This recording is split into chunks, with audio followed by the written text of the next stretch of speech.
হয়েছে তাদের 30 লক্ষ টাকা গাড়ি কেনার জন্য লোন জারি হয়েছে এবং সেইটা মেনটেনেন্স করার জন্য 50,000 টাকা মাসে তারা পাচ্ছে। এগুলির জন্য যদি টাকা থাকে তাহলে যে কর্মচারীরা দেশের উন্নয়নের জন্য দিনরাত পরিশ্রম করে, সরকারি কর্মচারীরা তো দেশের উন্নয়নে কাজ করে, তাহলে তাদের মহার্ঘ ভাতা দিতে গেলে যদি একটু বাড়িয়ে দেওয়া হয় তাহলে কর্মচারীরা কিন্তু একটা কাজে আগ্রহ পায়, স্বস্তিতে কাজ করতে পারে। এই ব্যাপারে আপনার একটু মতামত আছে? আপনার কথা যদি সত্যি হয় তাহলে নিশ্চয়ই এটার প্রতিকার হওয়া দরকার, কিন্তু আমি এটা নিশ্চিত আপনি যে সমস্যা বললেন না এই রকম অথবা এর কাছাকাছি প্রবলেম অন্য জায়গাতেও আছে, প্রায় একই রকম। আমার কাছে তো অন্যান্য পেশার লোকজনও আসে, তাদের কথাও শুনেছি।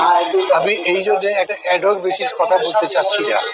আমি মনে করি সামগ্রিকভাবে এই বিষয়গুলো সমাধানের জন্য যেরকম কমিশন এখন করে সংস্কার করা হচ্ছে, গভর্নমেন্ট যেটা আসবে সেটা কমিশন করে চাকরির ক্ষেত্রে এই বৈষম্যগুলো দূর করে যাতে সবার জন্য সন্তোষজনক একটা বেতন স্কেল বা যাই আছে করা যায়, সেটাও একটা পথ হতে পারে।